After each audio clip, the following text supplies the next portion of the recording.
자, 이렇게만 있으면 여러분이 공부하다가 뭐지? 피처 벡터라고 하는 건 벡터야. 여러 개 요소들이 쭉 한꺼번에 나열되어 있는 거야. 근데 뉴메리컬 피처만 들어가? 그러면 젠더, 성별, 색깔 이런 거는 피처가 안 되나? 아니고 아니고 그거를 숫자로 변경을 해서, 그치? 그러니까 색깔에다가 코드를 부여하거나 날짜에도 코드를 부여하거나 해서 숫자로 변환을 해서 컴퓨터에게 먹여준다. 컴퓨터에게는 가을이라고 먹여주지 않고 가을에 해당하는 숫자로 먹여준다라는 뜻으로 여기 쓴 거지. 이 범주형 카테고리컬 피처가 아니다? 아닙니다. 분명히 여러분들 헷갈릴까봐 여기다가 적어놨습니다. 그래서 어떤 데이터를 설명할 때 여러 가지 이런 거죠. 데이터 피처, 데이터 특성이나 데이터 피처라는 건 분석하려고 하는 대상이나 문제를 설명할 수 있는 여러 가지 측면들이라서 굉장히 다양한 게 있는 거죠. 학생이라고 치면 지난번에 했던 것처럼 학번, 학과, 이름, 입학 전형, 이수학기, 현재 수강 과목, 이수학점, 총평점, 지난학기 평점 등등등등등 여러 가지가 있단 말이에요. 영화라는 거 영상 전체가 그 영화를 설명하는 거죠. 그렇죠? 그 다음에 두 번째 거는 메타데이터라고 보통 우리가 부르죠. 그 영화를 설명하는 데이터. 그래서 영화 제목이 뭔지, 언제 만들었는지, 누가 만들었는지, 주연이 누구고, 조연이 누구고, 뭐 이런 것들.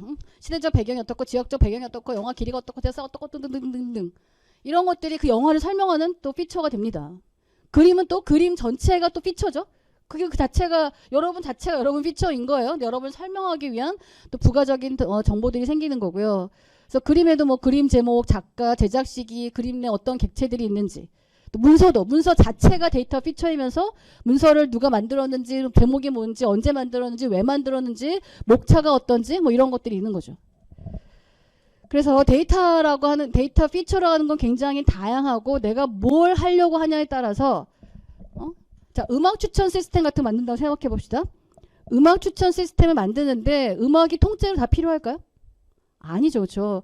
어떤 장르인지 누가 불렀는지 언제 불렀는지 뭐 이런 것들만 있어도 추천이 가능하잖아요. 그러니까 데이터 피처가 여러 가지 있는데 내가 지금 풀려고 하는 문제는 어떤 피처가 적합한 거야 라고 택하는 거가 굉장히 중요하다. 그게 피처 엔지니어링이고 다시 한번 강조하지만 도메인 날리지라는 게 그래서 중요하다.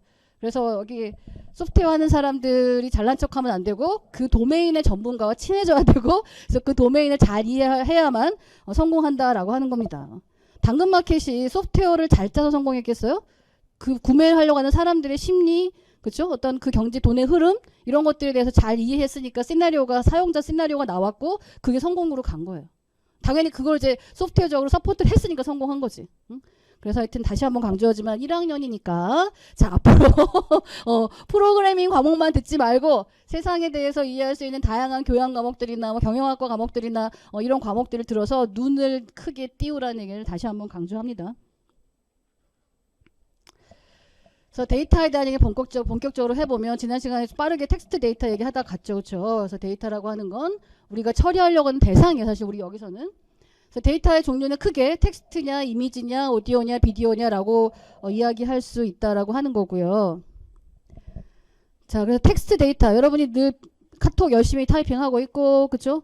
뭐 여러 가지 글자들을 처리를 하죠. 잠깐만요, 제가 이거 포인터를 안 꽂았어요.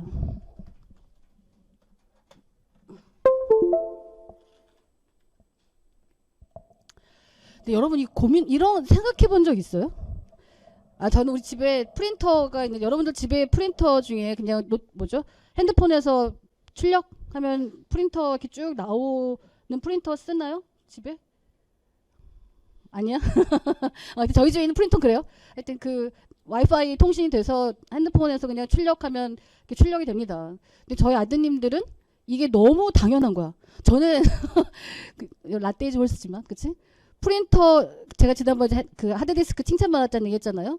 제가 프린터 샀다는 것도 엄청 부러움의 대상이었어요. 근데 프린터는 일단 컴퓨터로 유선으로 연결되어 있고 그래서 컴퓨터에서 신호가 유선을 따라서 프린터로 와서 이제 이렇게 출력이 되는 게 너무 당연한 건데 지금은 그냥 와이파이로 된단 말이야. 근데 우리 아드님은 그런 거 아니야 원래? 태어날 때부터 그랬으니까. 근데 그래서 여러분들이 아마 그런 고민을 안 해봤을 텐데 이렇게 화면에 이런 글자가 어떻게 나올까? 너무 당연하지, 그치? 핸드폰에 그림 나오기 너무 당연한데 저게 어떻게 나오는 걸까? 어떻게 저장되어 있다가 어떻게 나오는 걸까? 어떻게 저렇게 글씨가 써질까? 이런 것들에 대해서 궁금하지 않죠. 근데 하여튼 그걸 잘 설명을 해보려고 합니다.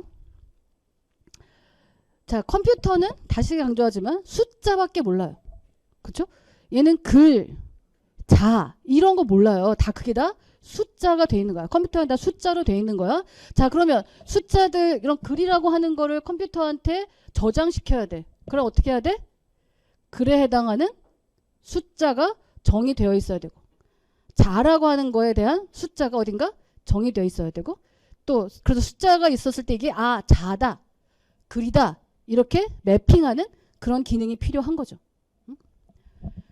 그래서 ASCII, 유니코드, KC5601이 다 그런 거예요. 그래서 사람들이 쓰는 글자를 컴퓨터에게 저장할 때 어떻게 저장할 건지, 저장되어 있는 걸 화면에 보여준다고 할 때 어떤 글자로 보여줘야 되는지를 매핑하는 그런 코드를 정의한 이런 게 ASCII, 유니코드, KC5601 이런 거고요. 여기서 표기법이란 표현이 그 뜻이고, 형식이라고 하는 건 데이터가 저장되어 있는 방식인데 그냥 순전히 그 텍스트 문구만 그냥 글 형태로 일반 텍스트가 포함되어 있느냐, 텍스트가 있는데 텍스트 각각에 대한 어떤 정보들을 추가적으로 제공하느냐, 텍스트가 그냥 우리가 편지 쓰듯이 막 적혀 있는 게 아니라 어떻게 텍스트로 돼 있는데 데이터의 어떤 특징들을 잘 체계적으로 구분해서 표현하고 있느냐, 뭐 이런 맥락에서 여러 가지 포맷들이 존재합니다. 뒤에 다시 예제를 볼게요. 자, 그래서 HTML이라고 하는 건 하이퍼 텍스트 마크업 랭귀지. 기고, FIFO, HTML, XML, 이제 아무튼 다른 많은 과목에서 이제 다 이런 그 약어들을 배울 텐데, 약어를 잘하는 게 또 잘난 척할 수 있는, 어디 가서 이렇게 아는 척할 수 있는 아주 좋은 방법입니다. 그래서 어른들은 여러분들의 그 약어들을 안다는 게 또 나름의 신세대, 신세대라는 티 내는 방법이죠.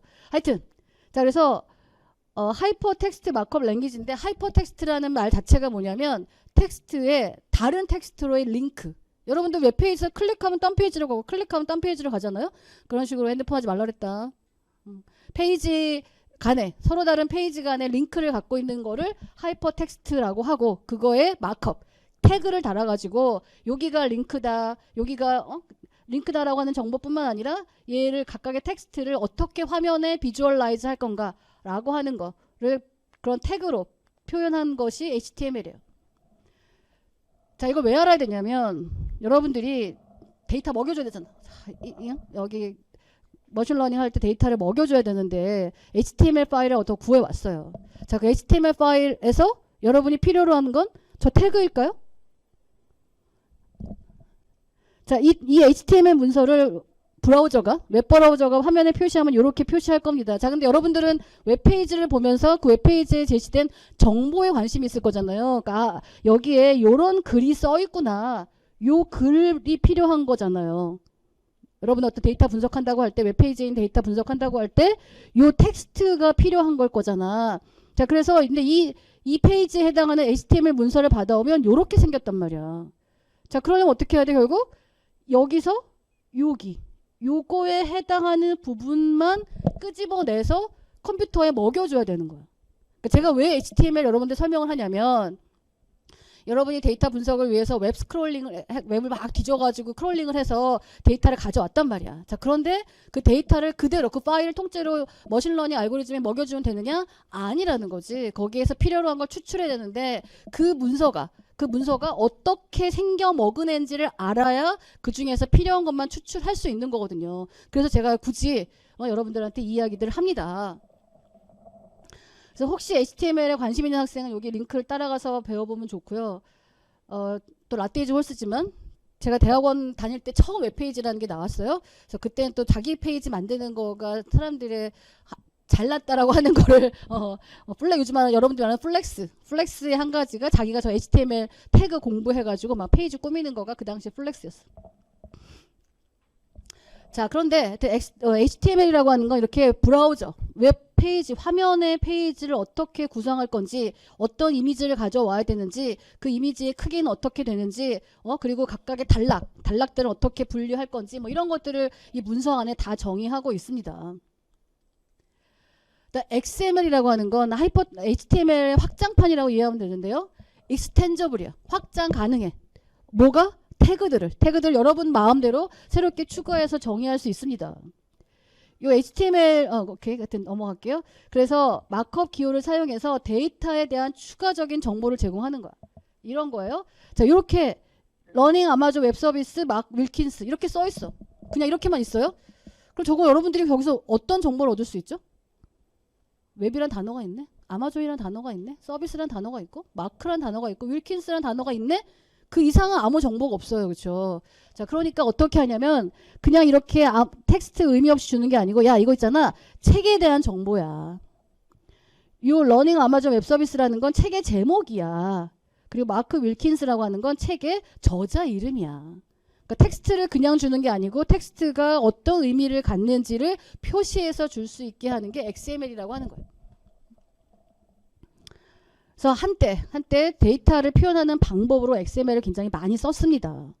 자, 그런데 그러면 교수님 근데요 여기 북이라고 하는 거 타이틀이라고 하는 거 오서라고 하는 거 우리는 직관적으로 알겠지만 저게 도대체 어떤 형식으로 오는 건지 숫자인지 숫자인지 글자가 오는 건지 그거 어떻게 알고 타이틀이라는 거 자체 의미는 사실 어떻게 알아요? 그냥 우리가 직관적으로 보면 알지만 그게 어떻게 해석되는지 어떻게 알아요? 응? 그래서 다큐먼트 타입 데피니션이라고 하는 또 다른 문서가 존재해요. 그러니까 XML로 이렇게 문서가 만들어졌을 때 각각의 태그를 어떻게 해석하면 되지라고 하는 책이 따로 있는 거야.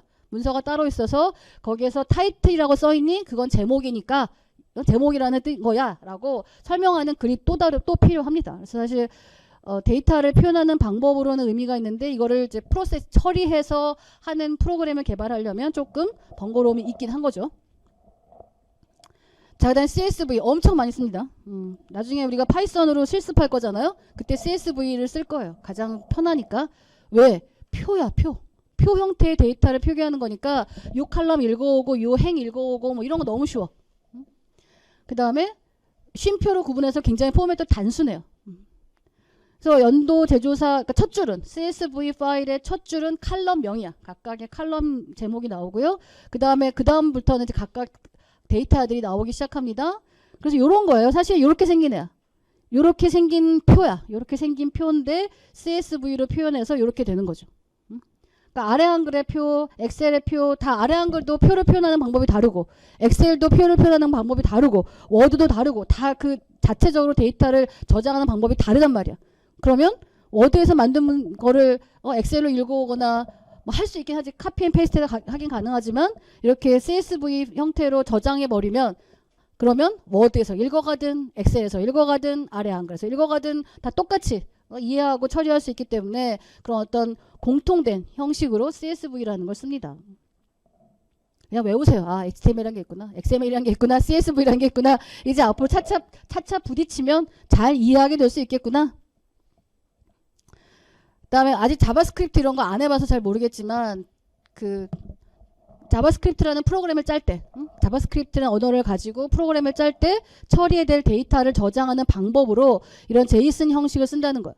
자바스크립트 오브젝트 노테이션 JSON인 거죠. JSON.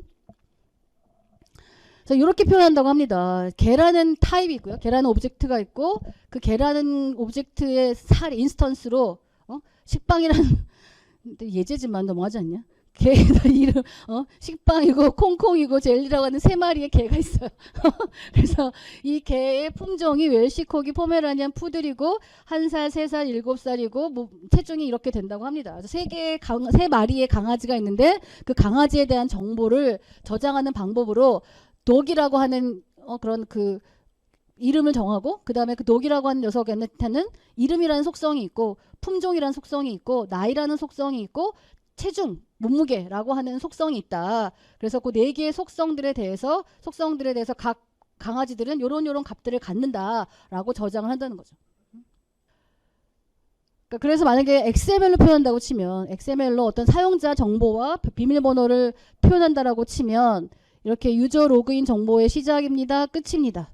사용자 이름의 시작입니다. 끝입니다. 비밀번호의 시작입니다. 끝입니다라고 그 사이에 데이터가 오는 거고요. 제이슨 형식으로 표현한다고 치면 유저네임이라고 하는 필드에 그런 애트리뷰트 속성에 샘 와이즈 감기일까요? 이거 비밀번호라는 게 이렇게 된다. 딱 이렇게 콜럼 매핑하니까 얼마나 깔끔해. 응? 이거 처리하기가 훨씬 수월하죠. 그렇죠? 그래서 한때는 아까도 얘기했지만 데이터의 속성을 표현하는 방법으로 XML을 많이 썼는데 제이슨이 나오면서 이게 너무 심플하고 딱 직관적으로 이해하기 좋으니까 처리하기도 편하고 그래서 제이슨 형식을 많이 씁니다. 자, 그래서 ASCII 아메리칸 스탠다드 코드 포 인포메이션 인터체인지고 1963년에 만들어졌어요. 자, 지금 글자를 컴퓨터에 저장해야 되고요. 그렇죠? 그러니까 숫자로 바꿔야 되고요. 숫자를 다시 글자로 바꿔야 됩니다. 자, 그러니까 이런 컴퓨터 프로그램을 개발하고 운영체제를 개발하는 회사가 자체적으로 매핑 테이블을 막 만들기 시작하는 거예요. 자, 그러다 보면 같은 숫자인데 A라는 회사에서 만든 컴퓨터는 그게 B라고 인식이 되고 다른 회사에서 만든 컴퓨터에서는 그게 C라고 해석이 되고 이러면 안 되잖아. 그렇죠? 그게 안 되니까 미국에서 표준을 만든 거예요. 저게 전 세계적인 표준인 거죠. 그래서 정보를 교환하는 데 있어서 글자들을 어떻게 숫자로 바꿀 것인가 라고 하는 거에 대한 표준 테이블을 만든 겁니다. 그래서 여러분 다 했죠? 컴퓨터 C 시간에 캐릭터 할 때 다 했어요. 그렇죠? 그래서 65, 숫자 65가 A에 해당한다. 이런 거는 여러분 상식으로 알고 있어야 되겠죠. 그렇죠? 근데 여기에서 글자만 있는 것이 아니라 숫자도 있고 이렇게 스페셜 캐릭터도 있고 가끔은 정말 이렇게 어떤 또 제어 문자 같은 것도 있습니다. 자, 그래서 보면 자, 잠깐 퀴즈. 어떻게 될까? 다 C 배웠잖아, 우리. 메인 캐릭터 A 4개짜리 캐릭터 어레이 선언해서 첫 번에 65, 7, 67, 끝에는 0. 그래서 딱 끝났어요. 그렇죠? 네 번째에서 세 글자 딱 들어가 있습니다. 프린트 어떻게 될까? 어떻게 될까?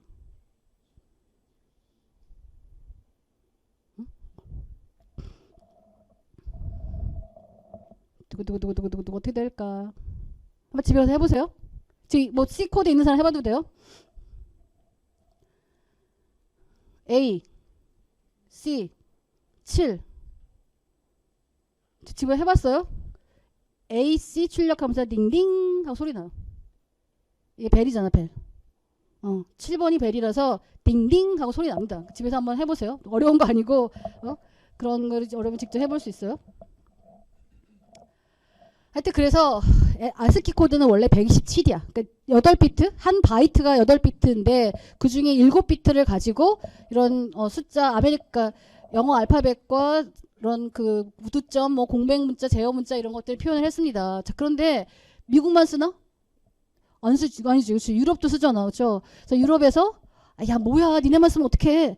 그래서 유럽 문자를 표현할 수 있도록 확장을 했어요. 그래서 언사인드 캐릭터야.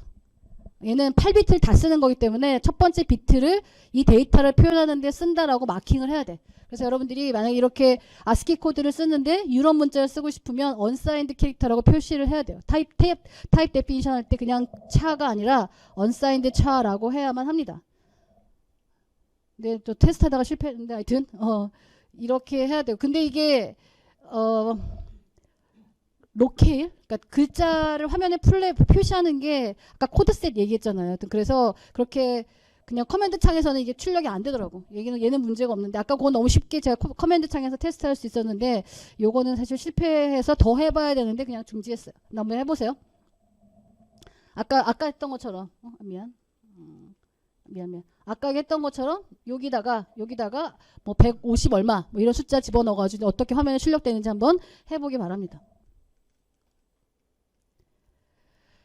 자, 그래서 유니코드라고 하는 게 있습니다. 유니코드라고 하는 건 유니야. 유니가 뭐죠? 유니가 무슨 뜻이야? 유니, 바이, 트라이. 유니가 뭐야? 하나죠, 그렇죠? 우리는 하나. 그래서 유니코드입니다. 세상을 통일하는 코드 체계를 하나로 하겠다라고 하는 게 유니코드예요. 네. 그럴까?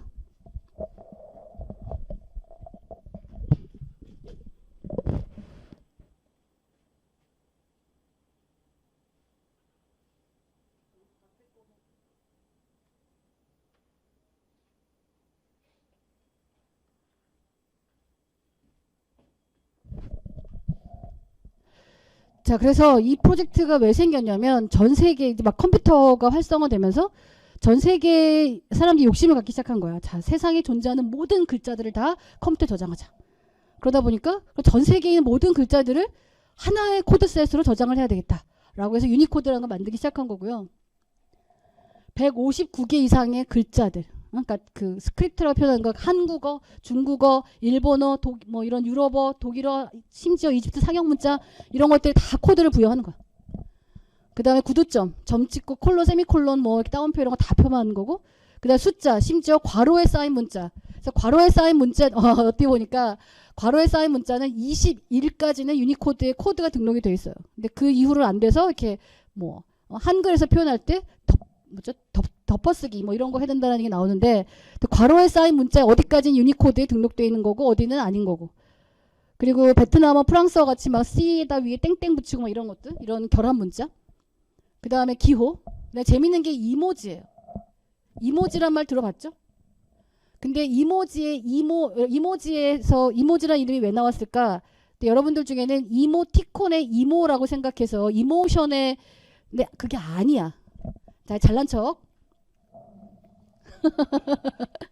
이게 어디서 나온 건지 제가 얘기했죠. 일본이 한때 굉장히 이 말빨이 셌다고 했잖아요. 그렇죠? 그래서 하여튼 전 세계에 영향을 끼치려고 했고, 그 중에 한 가지가 뭐였냐면 그림, 에모지. 그림이야. 그림 글자. 모지라는 거 일본 말의 글자인 거고, 에모지 해서 그림 글자를 유니코드에 집어넣은 거예요. 근데 영어로 읽다 보니까 그게 이모지가 돼서 우리가 자칫 이모티콘의 이모랑 비슷한 게 아닌가 생각하는데 그게 아니고 에모지인 거예요. 그래서 그림 글자인 겁니다. 그래서 인공지능 수업인지 좀 헷갈리긴 하지만 재밌지 않니? 이런 거야. 이런 게 다 이미지가 아니고, 그러니까 글자 코드, 아예 글자처럼 코드가 부여되어 있는 거예요. 이런 애들이 다. 근데 이제 그거를 화면에 그릴 때는 좀 다르게 하는 거죠. 장치에 따라서 그 코드 글자가 폰트 달라지는 것처럼 해서 트위터에서는 요 같은 코드 값인데 요렇게 그림이 표현되고, 뭐 애플에서는 이렇게 표현되고 안드로이드는 뭐 이렇대. 어떤 안드로이드에서 이렇게 나오고 심볼라라고 하는 다른 어떤 장비에서는, 운영체제에서는 뭐 이런 식으로 표현한다고 합니다. 근데 하여튼 이 코드로 이 코드 값이 주고받게 되는 거예요. 여러분들이 어떤 글자 이모티콘을 하면 이런 식으로, 그래서 이런 것들이 다 코드로 등록이 되어 있는 거다.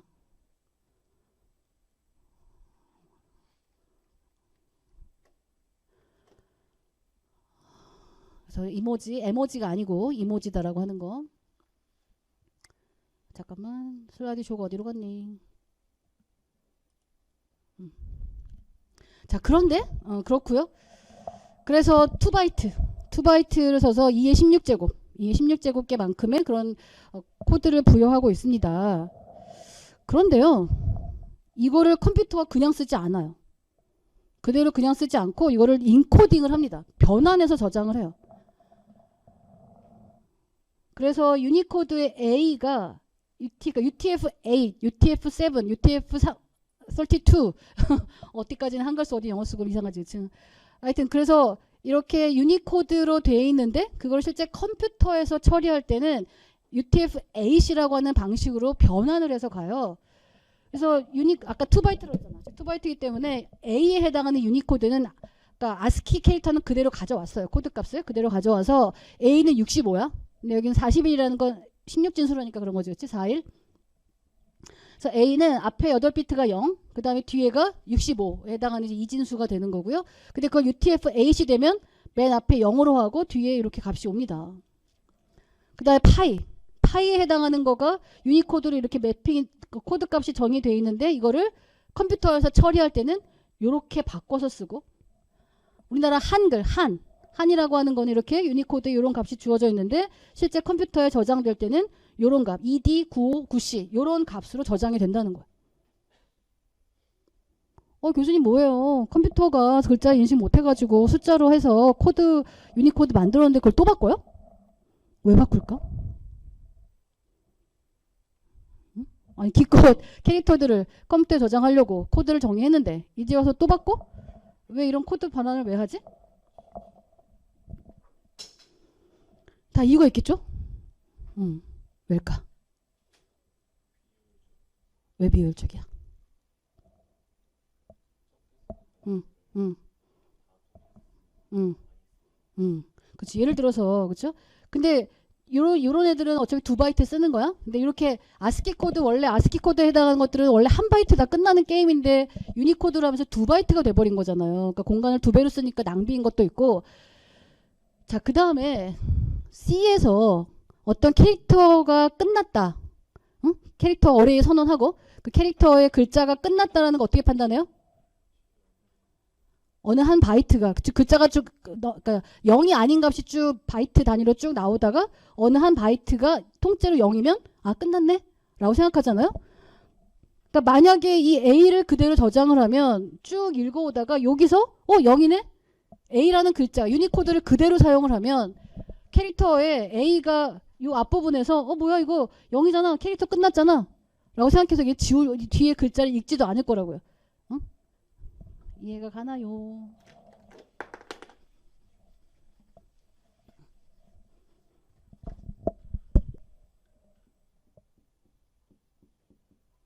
자 이렇게 C에서 그치 캐릭터 A 네 자리 네 글자로 선언을 하면 이렇게 네 바이트가 할당이 되는 거잖아요. 그죠?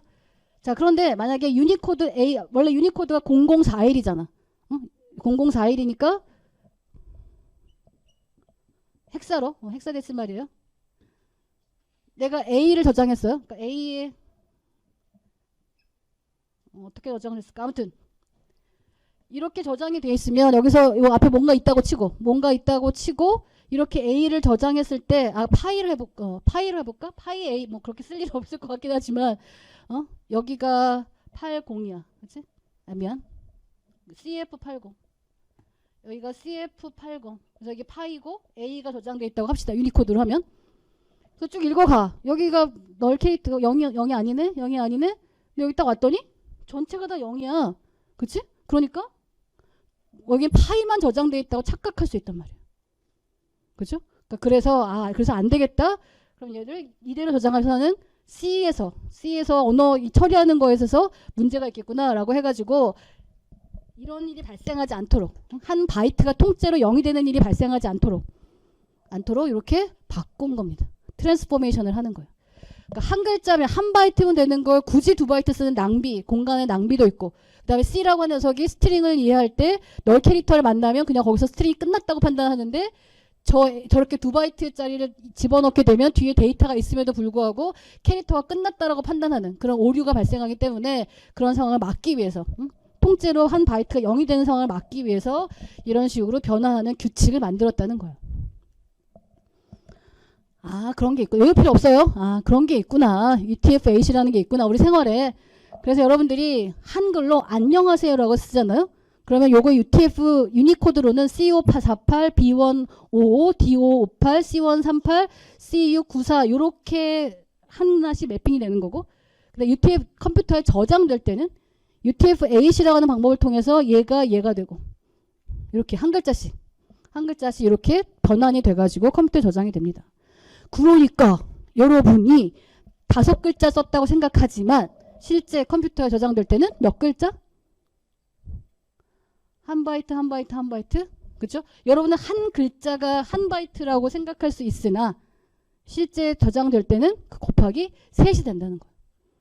그래서 여러분이 5글자 쓴 게 5바이트가 아니고 15바이트짜리로 불어나는 거야. 그래서 여러분들이 한글로 데이터 만들 때 그런 거 혹시나 어떤 데이터 크기가 중요하다고 하면 그런 것도 여러분이 인식을 해야 합니다. 넘어갈게요. 자, 그 다음에 이미지 데이터. 이미지 데이터라고 하는 건 픽셀이라고 하는 작은 이미지를 직사각형 형태로 모은 것이다.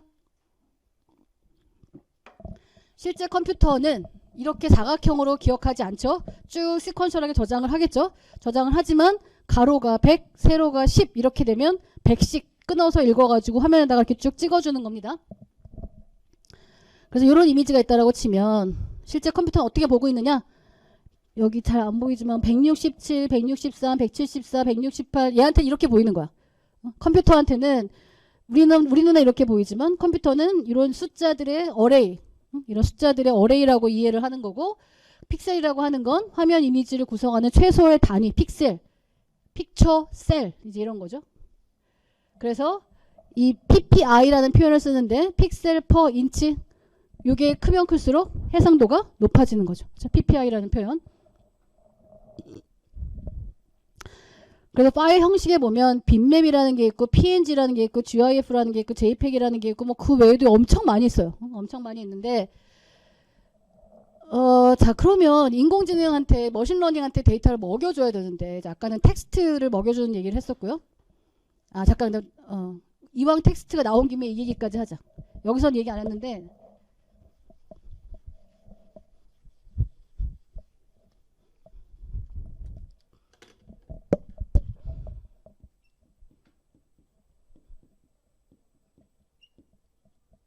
자 하늘이 파랗다 라고 오늘 하늘이 우울하니까 하늘이 파랗다는 표현이 있다고 합시다. 자 우린 지금 뭘 배웠냐면 요 하가 어떤 코드 값이 되고 어떤 코드 값이 되고 이런 거 배웠어요. 그렇죠? 자 이렇게 숫자의 형태로 코드 값이 저장된다고 배웠는데 자연어 처리에 가면 여러분들이 이제 이야기를 하고 이거를 번역을 하고 뭐 이거를 인공지능에서 이해하잖아요. 자 그때는 또 다르게 이해합니다. 또 달라.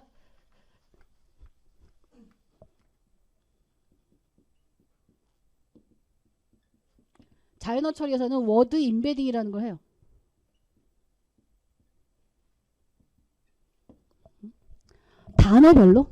단어별로 이거를 어디 그 임베딩 집어넣는 거야. 집어넣는데 하늘이라고 하는 것과 파랗다고 하는 거에 또 다른 숫자를 부여합니다. 이것도 다른 얘기야. 그러니까 하늘이 파랗다라고 하는 거에서 컴퓨터한테 하늘이라고 주는 건 아니지. 요거에 해당한 이제 코드 값으로 주겠지. 근데 걔는 이걸 다시 하늘이라고 해석하겠죠. anyway, 여기 빼놓고 생각할게요. 하늘이 파랗다라고 하는 거에 대해서 글자 NLP에서는 글자 하나하나를 하나하나를 처리하는 게 아니라 워드 단위로 처리를 해요. 그래서 이 하늘이라고 하는 단어에 대해서 011100 뭐 이렇게 코드 값을 부여하고 파랗다라는 단어에 대해서 1200 1100 0 뭐 하여튼 뭐 일단 합시다. 한 바이트씩 부여한다고 쳤을 때 이런 식으로 단어별로 숫자를 부여해요. 지금 우리는 컴퓨터에 그냥 기본적으로 파일로 저장될 때 각각의 글자가 바이트 단위로 각각의 글자가 글자별로 숫자화돼서 들어간다라고 하는 얘기는 이제 일반적인 데이터 저장에서 얘기고, 인공지능 입장에서 자연어 처리할 때 이 텍스트 데이터를 어떻게 처리하느냐? 이 각각의 단어에 대해서 또 다른 숫자를 부여한다는 거야. 아까 했잖아. 데이터 피처는 어떻게 한다고? 뉴메릭만 들어간다고.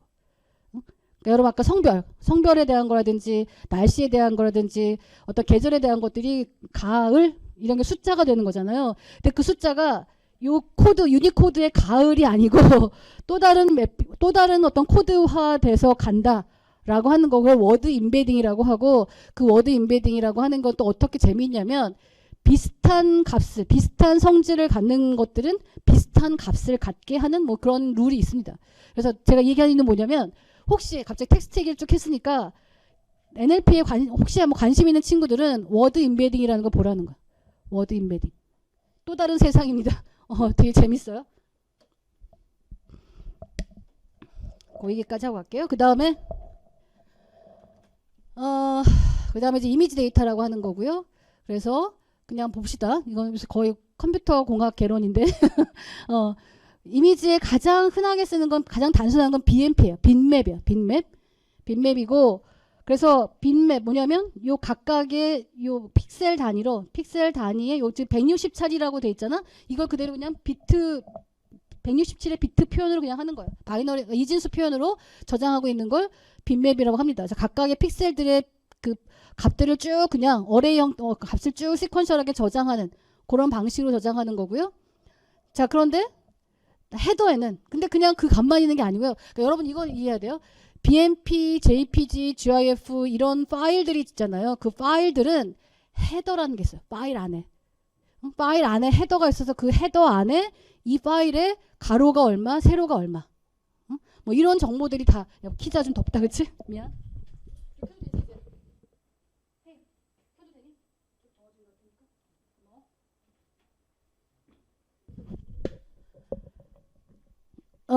그래서 하여튼 헤더라는 게 반드시 있다.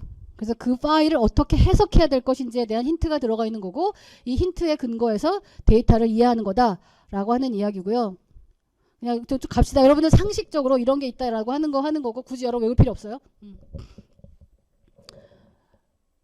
외울 필요 없다고 해서 그냥 버려도 된다는 뜻은 아니고 시험 공부하는데 JPEG이란 뭐 이런 거 할 필요 없다는 뜻인 거예요. 그래서 JPEG이라고 하는 게 가장 많이 쓰이죠. 그렇죠? 그래서 JPEG이라고 하는 건 칼라 되고 흑백도 당연히 되죠. 하나의 픽셀에 24비트를 저장합니다. RGB 8비트씩. 그래서 3개. 그래서 24비트 저장을 하고요. 그 다음에 또 얘기하기 시작하면 뭐 RGB의 가중 평균에 뭐 B 빼기 Y에 R 빼기 Y에 뭐 이런, 그러니까 빗맵은 각각의 픽셀에 그러니까 R 레드가 얼마큼 반영되고 그린이 얼마큼 반영되고 블루가 얼마큼 반영되는가가 명확하게 눈에 띄는 그런 숫자로 적혀 있다라고 하면 RGB는 좀 다른 식의 표현을 사용해서 한다는 거고요. 그 다음에 빗맵은 각각의 픽셀들에 갖는 그 색깔 값들을 쫙 나열한 거고 얘는 그걸 코드화했어. 파란색이 있잖아. 파란색이 있다고 할 때 파란색 이런 거야. 어떤 이미지가 있는데 다 새까매. 다 새까맣고 여기에 조그맣게 여기가 여기만 환해. 그러면 빗맵은 이 새까만 것들을 다 저장하는 거야. 그 파일 안에 이게 똑같이 새까만데 새까맣다라는 값이 다 적혀 있는 거고요. JPEG 같은 경우에는 이게 새까매? 그러면 그걸 한꺼번에 하나의 표현으로 저장해 놓고 그냥 그 값을 지정해 버리는 거야.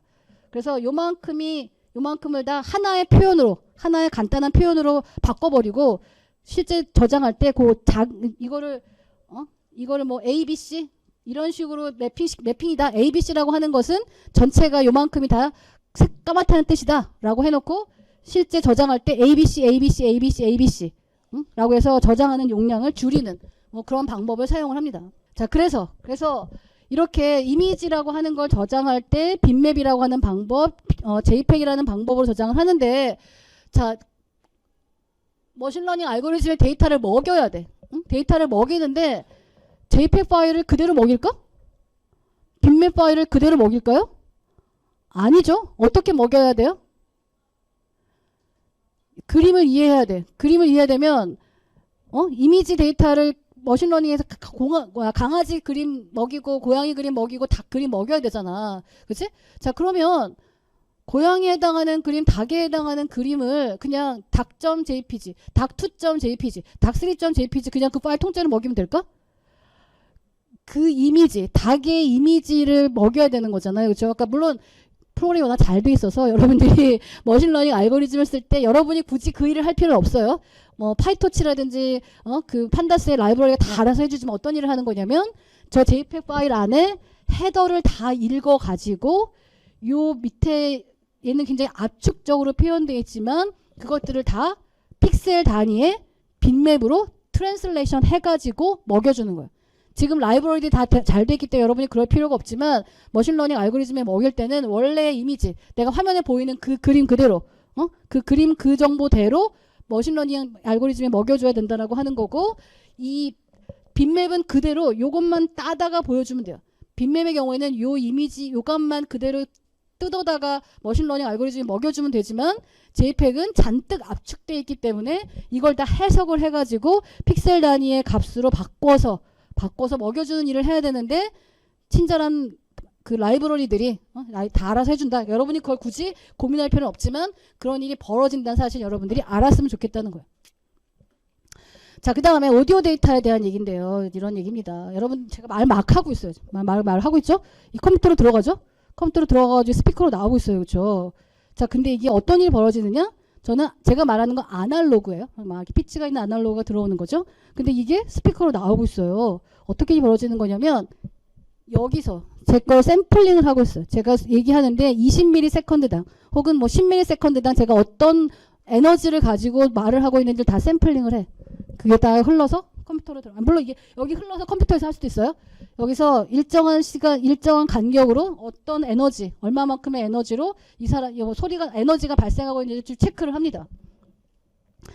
그래서 체크를 하고 그다음에 스피커로 나갈 때, 저 스피커로 나갈 때 또 복구해야 되는 거죠. 제가 얘기했던 것처럼 복구를 해야 돼요.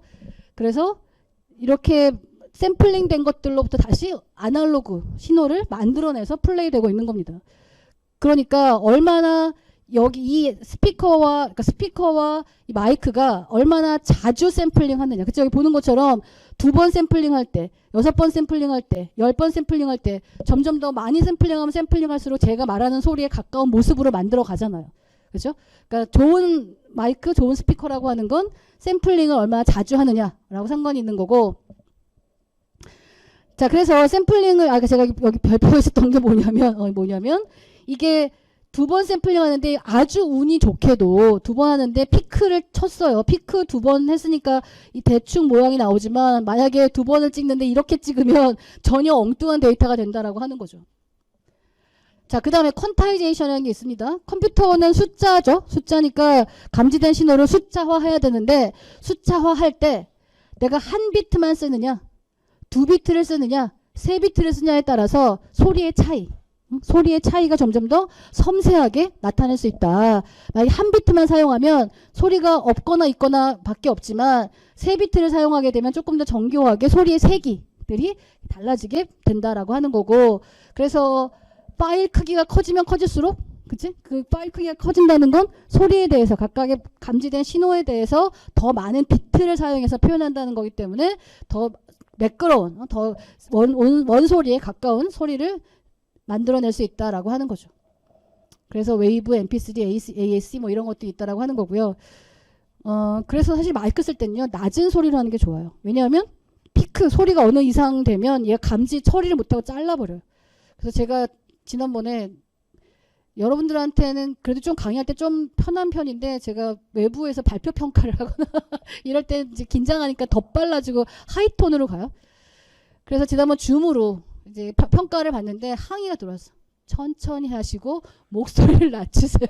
왜냐하면 내가 굉장히 하이 에너지인데다가 빠르니까 샘플링 그러니까 상대방이 들릴 때는 이게 소리가 지직거리고 뭉개져서 들리는, 데이터가 뭉개지는, 비트수 적게 쓰고 뭐 이러면 이제 소리가 뭉개져가지고 그런 경고를 받은 경험이 있습니다. 자, 그 다음에 비디오 데이터. 비디오 데이터라고 하는 건 사실은 아날로그 연속적인 게 아니죠. 그렇죠? 근데 사람의 눈이 빠르게 쭉 플레이를 하면 한 초당 24장의 이미지, 30장의 이미지가 흐르륵 흘러가면 마치 움직이는 것처럼 이해하기 때문에 이제 그렇게 비디오라고 하는 게 만들어지죠. 자, 그런데 내가 움직이잖아. 내가 이렇게 움직이는데 뒤 배경은 거의 안 바뀌잖아요. 그렇죠? 이제 그렇기 때문에 내가 각각 이 24장, 초당 24장의 이미지를 만들어내지만 그 이미지라는 게 이 전체를 빵빵 찍는 게 아니라 전달하는 게 아니라 처음에는 전체를 전달을 하고 그 다음에 내가 조금 움직이면서 바뀌는 거. 이런 식으로 디퍼런스, 변화하는 것들만 반영해서 전송을 한다. 그래서 예전 그 데이터가 점점 해상도가 높아지고 하면서 전송해야 될 데이터 양이 많아지니까 이런 식으로 전송해야 될 데이터 양을 조정하는 뭐 그런 방법으로 한다. 그래서 I 프레임이라는 건 전체를 빵 찍는 거고 P는 디퍼런스, 그 앞에 I에 대비해서 얼마나 바뀌었지? 뭐 이런 식으로 해서 데이터를 전송한다라고 하는 그런 이야기입니다. 근데 아무튼 이렇게 비디오가 만들어졌는데 머신러닝 데이터에 먹여주려면 고민해야지. 그치? IPB를 그대로 줘? 안 되죠. 그죠? 그러니까 그 가공을 해서 다시 이미지 24장의 이미지를 풀 이미지로 쫙 만들어서 머신러닝에 먹여줘야 얘가 그거를 제대로 분석을 할 수 있겠죠. 근데 다행히 여러분들이 그걸 할 필요 없다. 이미 어떤 훌륭한 사람들이 잘 만들어놨다라고 하는 겁니다. 그래서 데이터의 종류까지 할게요. 그래서 데이터라고 하는 건 표 형태로 완전히 체계화된, 구조화된 데이터가 있는가 하면 여기 HTML 같은 경우에는 딱 표로 해서 셀과 그 열과 컬럼이 명확한 게 있는가 하면 이 HTML 같은 경우 아까 봤지만 여긴 단락이야, 여기는 바디의 시작과 끝이야 라고 해서 전체 문서의 구조를 우리가 볼 수 있게 하는 이런 건 세미 스트럭처 데이터인 거고, 제가 열심히 막 이야기하는데 여기 도대체 교수님이 어디서 데이터 말을 끊어야 되는 건지 이런 거 모르게 그냥 쭉 돼 있잖아요. 쭉 연속적으로 가고 있잖아요. 이 지금 말하고 있는 거가 어떻게 구성되어 있는지 분석하기 너무 어려워요. 그렇죠? 이런 언스트럭처 데이터들이 있다. 세상에는 이게 훨씬 많다. 이게 훨씬 많아서 구조화되지 않은 데이터를 이제 구조화하는 것이 데이터 사이언티스트가 해야 될 중요한 업무 중에 하나다. 뭐 이런 얘기고요. 그래서 이런 게 표가 가장 정형적인 거고 이렇게 텍스트가 쫙 있는 것들. 그러니까 우리가 일상에서 접하는 많은 것들이 대부분 비정형 데이터고 여기에서 의미 있는 것들 추출하기 위한 것 어떻게 추출할 거냐라고 하는 게 데이터 사이언티스트들의 숙제다라고 하는 이야기입니다.